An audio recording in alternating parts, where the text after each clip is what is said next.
Every day since the October 7th massacre in Israel, there have been stories after stories coming out about ever increasing attacks on Israel in the West. And most of the time, obviously, these are coming from forces outside of the West. We have seen recently that Iran, for instance, has upped the ante by firing a drone attack on U.S. soldiers. We've also seen Iran support the Houthi rebels in Yemen by firing drones and missiles into Israel and into the Red Sea. We see Hezbollah stepping up the ante. We see countries like Turkey heavily aiding Hamas in its war against Israel. All of that is deeply demoralizing, but sort of par for the course with a Middle East war like this between Israel and Gaza. What is even more upsetting than these occurrences is when we see attacks on Israel and on the West coming from Western agencies or coming from agencies or groups that are supposed to be supportive of Israel and the West. And one such example that has been in the news a lot lately is the UNRWA, UNRWA, as it is known. This stands for the United Nations Relief and Works Agency for Palestine Refugees in the Middle East. So this UN agency, since the October 7th massacre and the ensuing war in Gaza, has had a presence inside of Gaza in order to allegedly provide humanitarian aid and resources. And I shouldn't have said allegedly because they are, in fact, doing that, giving food, medicine, medical care to Palestinians in Gaza as this war is going on. They also have schools and various other things, again, intended to be a humanitarian presence. Well, what has come out about UNRWA is that even though sometimes it does good humanitarian things, there is a deep rot within UNRWA, a Jew-hating animus, which has infected and many say define this organization. And what has been uncovered, or at least alleged over the past few days, is that some members of UNRWA staff, 12 employees to be exact, participated in the October 7th massacre on Israel. They were individuals who were perhaps part of Hamas, or at the very least helping Hamas, which is indistinguishable from being part of Hamas, in executing that terrorist attack. This has led to several countries, such as the United Kingdom, Australia, and the United States of America pulling their funding to UNRWA. Because what happens is that we give our taxpayer money to the government, and the government doles out our taxpayer money in whatever way they want. And a lot of our taxpayer money goes to organizations like UNRWA, which are supposedly, Western-oriented organizations, or at least an organization that many in the West trust. I mean, the United Nations has been kind of a hallmark of the West over the past few decades. And our taxpayer money supposedly goes to that to help humanitarian causes. And now it has been uncovered that within that organization, they are comprised of Jew-hating people. Okay, so it was found that these 12 members were participating in the October 7th attack, and there has been more information that has been uncovered about how deeply the ideological rot exists in UNRWA. I'm reading here from Brendan O'Neill's article in Spiked. Spiked is a online news outlet. And he is summarizing some of what has been uncovered by UNRWA. He says, the Wall Street Journal reports on intelligence dossiers that suggest up to 10% of UNRWA's employees have links with Islamist militant groups.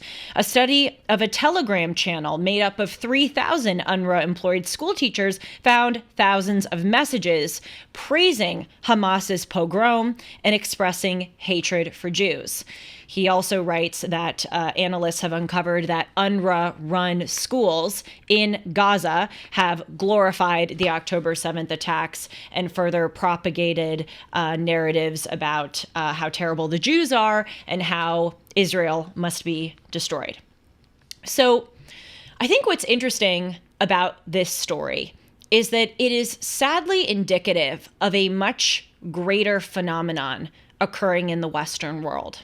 And that is that agencies that are, as I said, Western oriented, or agencies that the West really trusted, have been co-opted by the left. Dennis Prager has a great line that is becoming ever truer as the days go on. And he says, the left touches, or everything the left touches, it ruins. The left touches everything, it ruins. Well, I guess it does. The left touches everything, it ruins, and everything the left touches, it ruins. Kind of the same thing. But everything the left touches, it ruins. This is true, we're seeing now, of the United Nations. But as I said, this is a greater phenomenon. And if we look at the past 5 years especially, there have been example after example after example of Western institutions that people in the West once trusted, once supported, once felt comfortable supporting with their taxpayer money, become hopelessly corrupted by leftism. Allow me to give just a few examples, and it may not seem like just a few, but trust me, this is the abbreviated list. The FBI was found in the lead up to the 2020 election to have been meeting with Twitter on a weekly basis to suppress conservative and anti-Biden content. The FBI was also found to have wired $3.4 million to Twitter. Why is a government agency doing that? Why is a government agency meeting with a private organization and giving that organization money? This was kind of one of the first shakeups where people went, whoa, whoa, whoa, what is going on with these agencies that we, trust to protect us and serve our best interests? Why is the FBI infiltrating into private businesses? Well, as if that wasn't enough about the FBI, a man named Kyle Seraphin, who I had on this show, was very honored to interview him. He was a FBI agent who then turned into a whistleblower. He leaked an internal FBI memo which called Catholic Americans, quote, violent extremists.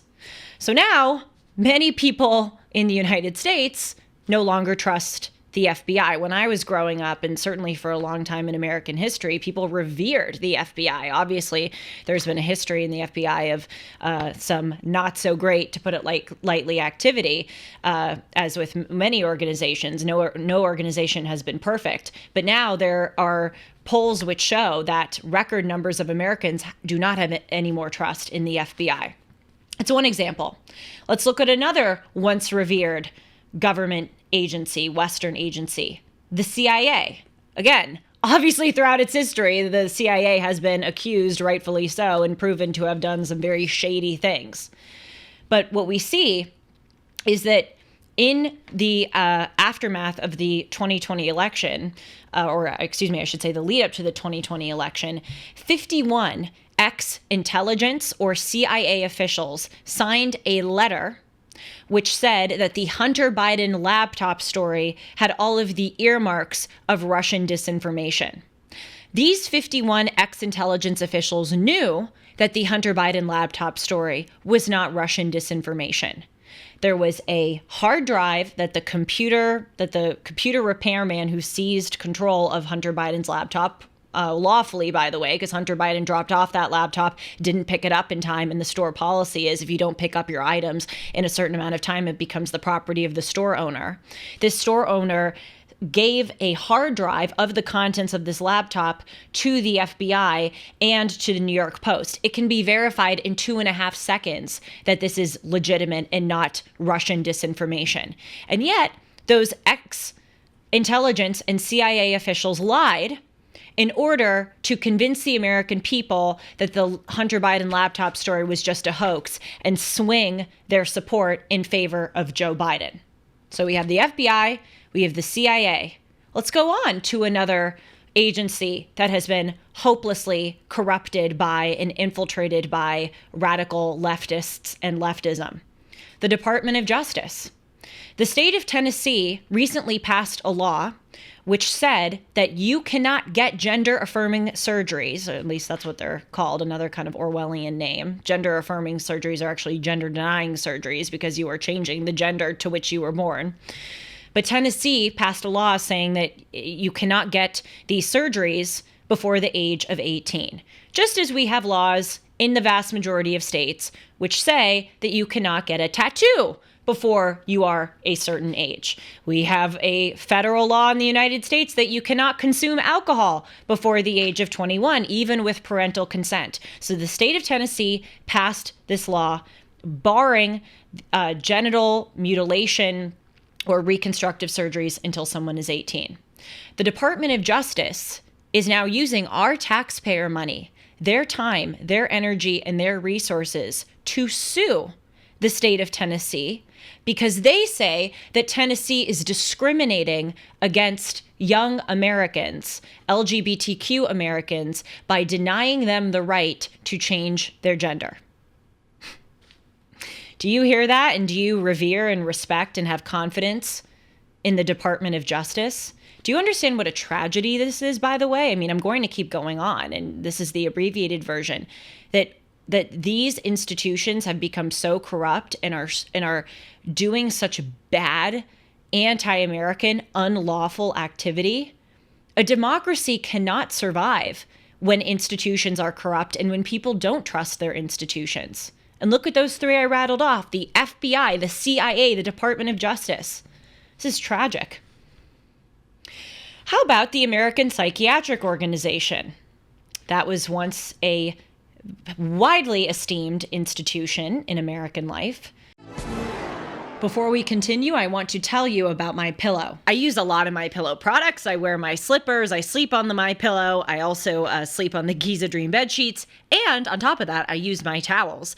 And you can get a lot of these products at a discount, too, if you use the promo code Hartman or call 1-800-566-6745. Now, MyPillow obviously is known for the pillows, but they didn't stop at the pillow. They created the Giza Dream bed sheets, which, as I said, I sleep on. They look great, they feel great, and they help facilitate a better night's sleep, which all of us certainly need. Mike found the world's best cotton called Giza. It's ultra soft and breathable, but extremely durable. Mike's Giza sheets come with a 60-day money-back guarantee and a 10-year warranty. The Giza Dream sheets come in a variety of sizes and colors, and you can get them for a limited time at 50% off. You'll get a set for as low as $29.98 if you use the promo code Hartman. So just go to mypillow.com and click on the radio podcast square and use the promo code Hartman. There you will find not only this great offer, but also deep discounts on a lot of MyPillow products, including the MyPillow 2.0 mattress topper, MyPillow kitchen towel sets, and now even flannel sheets, and so much more. Again, just call 1-800-566-6745 and use the promo code Hartman, or go to mypillow.com and use the promo code Hartman. By the way, the American Psychiatric Association, as well as other medical groups, get federal funding. So our taxpayer money is also, to a small extent, but nevertheless to an extent, going to these groups. The American Psychiatric Association recently released a new textbook for medical students. It's called Gender Affirming Psychiatric Care. And chapters in this book deal with two-spirit people, how to treat two-spirit people, how to treat double queer people, how to facilitate child sexual transitions for those who have autism. And this textbook says that calling women's health care gynecology is inherently heteronormative and cis-heteronormative because it has long had an association of being just for women, and some women who seek out gynecological care may not identify as women. Okay? Another major institution. Do you now trust the American Psychiatric Association after that? If you do, you need to get your head checked. Let's go on to the CDC, or to the National Institute of Health. How about the fact that both of those organizations lied at the start and throughout the COVID-19 pandemic? They said They lied to the American people that we were not doing gain-of-function research at the Wuhan Institute of Virology in China. Remember when COVID broke out and everyone was like, oh my God, it came from a bat. How crazy is that? There's this bat market in China and then it leaked and then a virus suddenly. I mean, that made no bleeping sense. And people were saying, wait a minute, there's this Wuhan Institute of Virology, and there were reports coming out in November of 2019 that workers at that institute were getting sick and were getting COVID-like symptoms. And then all of a sudden a global pandemic happens. And when people raised some question marks that there might have been a lab leak and that the United States may have been doing gain-of-function research at that lab, People called those individuals kooks. They called them conspiracy theorists. And then it came out that indeed the National Institute of Health, with our taxpayer money, was doing gain-of-function research at the Wuhan Institute of Virology, and that the COVID-19 pandemic did come from a lab leak and not a bat. But nevertheless, the CDC and the NIH continued to perpetuate the lie that that was not the case. Let's look at the Department of Defense. This is truly depressing, isn't it? I could go on and on, all these different organizations and so many facets of American and Western life. The Department of Defense, once a revered organization. It's the department that defends us, right? Well, a 2021 national defense law empowered the Department of Defense to create a naming commission. This commission is charged with renaming and tearing down statues, which the Department of Defense claim is a threat to the defense of the United States of America. One such statue that they tore down just a few weeks ago was the Reconciliation Monument at Arlington National Cemetery. This was a statue that was erected by President William McKinley in 1914 to serve as a reconciliation of the descendants of those who fought in the Union and those who fought in the Confederacy. And the monument has an inscription which says that it honors the people who died on both sides of the war. Now, whether or not you think that's a good statue, whether the statue should have been erected, is it not insane to you that our Department of Defense is now saying that it is a defense initiative to take down statues across the United States? That is where they're focusing their time and attention. That's what they think is an appropriate measure that they have to take to defend us. It's insane. How about federal border protection agencies, which we are seeing now with the standoff between the state of Texas and the federal government, that they are not fulfilling their job responsibilities by protecting the border. In fact, when the Texas Border Control was putting up razor wire across the Rio Grande River to prevent the onslaught of immigrants from coming into our country, the federal border protection agencies cut that wire because, according to leftist ideology, it's bigoted and racist and xenophobic and sexist and all of the, ists to deny illegal immigrants to come into the United States. I've talked about, defense agencies. I've talked about intelligence agencies. I've talked about the Justice Department. I've talked about the realm of medicine. Let's go into the realm of education. The Oregon Department of Education says that finding one right answer in math is white supremacist. The Illinois Department of Education has diktats where they have preschoolers learn about non-binaryisms. Do we trust our State Department of Education entities now, after we're seeing the way that they have infused propaganda and radical leftist theory into education? Let's look at the United States Pacific Command, which is supposed to, serve and protect us. They have a memo now going around that is a policy within the U.S. Pacific Command, which discourages members of the command, soldiers, from using gendered language, calling someone a he or a she, and also encourages them and, in fact, instructs them to avoid using titles such as sergeant, because some people may feel uncomfortable when someone else is called a sergeant because it may make them feel bad that they are not a sergeant. Let's look at the Smithsonian Institute. This is maybe not a government entity, though it does get federal funding. It's a cultural entity, which, again, was a hallmark of American life, an institute that a lot of people trusted. The name Smithsonian carries a lot of cachet and a lot of respect. Well, in the aftermath of the Black Lives Matter riots in the summer of 2020, the Smithsonian Institute released a list of white characteristics, including, they say, objectivity, punctuality, working hard before you allow yourself to have fun. That is what the Smithsonian Institute says are white supremacist virtues. I'll give a final example. The January 6th committee, comprised of members of our Congress after the terrible, terrible events on January 6th to investigate and uncover what actually happened. Well, when the January 6th committee was disbanded after a year and a half of existing in Congress, when Republicans took over Congress and got rid of the January 6th committee and opened up a new committee, they found that the January 6th committee failed to release 40,000 hours of footage of what happened on January 6th.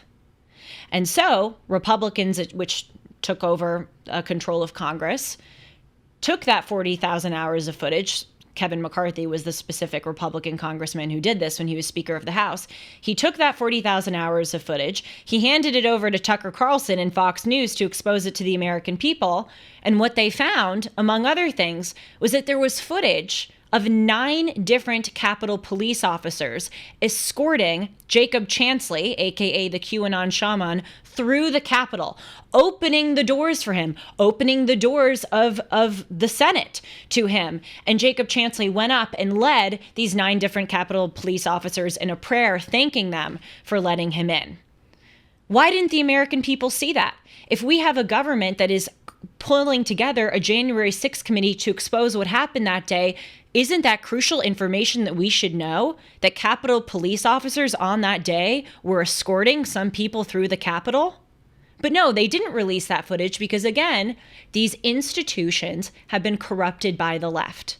They don't want to show you anything which would look bad on the left or which would maybe make the right look better in some kind of way.